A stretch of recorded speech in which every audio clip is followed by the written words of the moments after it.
I just want to ask one simple question. Do you remember when Five Nights at Freddy's was scary?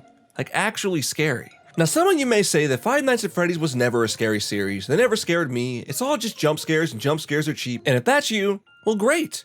Good for you. I am genuinely glad you have a high tolerance for spooky things. But unfortunately... Whoa my...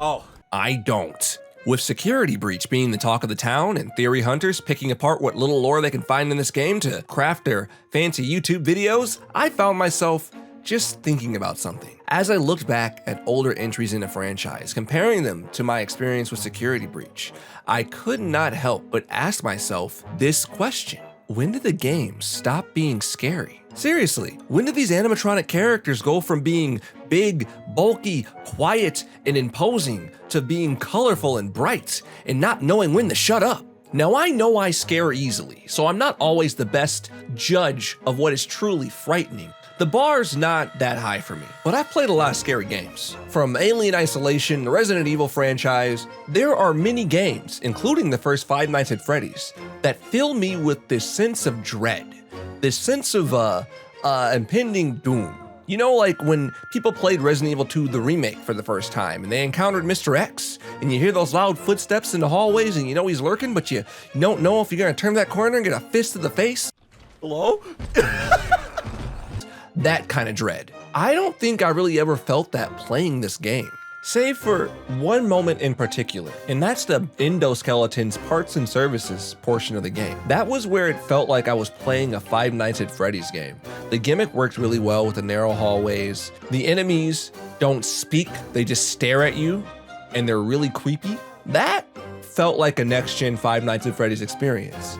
The rest of the game, can't say I felt too much other than frustrated at times. Take a moment and look at the animatronics from the first few games and compare them to Security Breach and Sister Location 2 while we're at it. I'm looking at you, Ballora, Baby, Funtime Freddy. These designs started getting more colorful, more kid-friendly, bright. They had voices. They started talking more. All these things make for great marketing and toys and appeal to kids very easily. But they don't do much for the fear department. Five Nights at Freddy's trying to be a AAA game just doesn't feel right. I feel like what made Five Nights at Freddy's special was the fact that it inherently was not a AAA game. Does that make sense? Like, it was a game that told its stories through minimalistic experiences, depth minigames, environmental cues, and a bottomless pit of hidden lore. But all that aside, my biggest gripe is just the characters. It just comes back to the characters.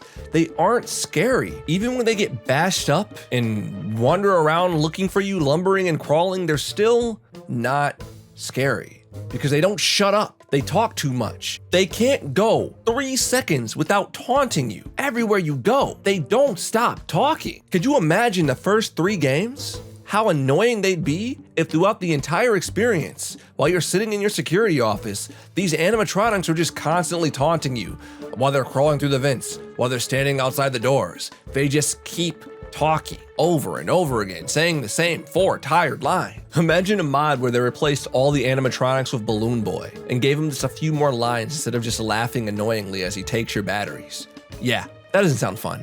It's not scary, it's just annoying. Security Breach was a very ambitious project. Some would say very over-ambitious, and there's a lot of different ideas that seemingly were brought up and then never mentioned again. Like looking at the trailer, there's this voice saying, "Bring me what I'm looking for or else you will die."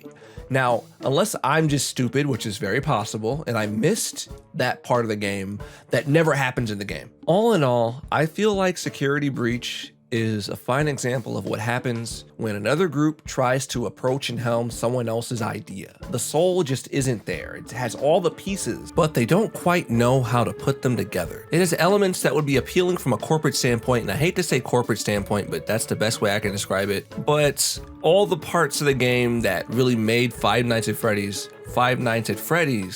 feels like it got put in the back burner this time, or the ideas just didn't really have enough time to really be brought to light. The game feels incomplete. That's the best way I can describe it. It's incomplete. But hey, I don't want to rant all night. I really appreciate you making it this far into the video. If you liked it, give me a thumbs up. It helps feed the almighty algorithm. If you didn't like it, a thumbs down is all right too. I might not be able to see how many, but hey, I still respect your opinion.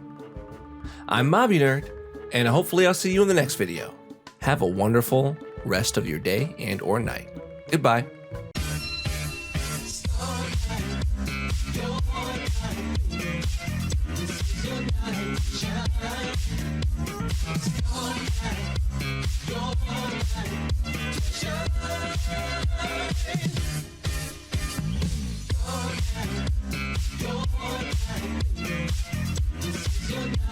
Shine.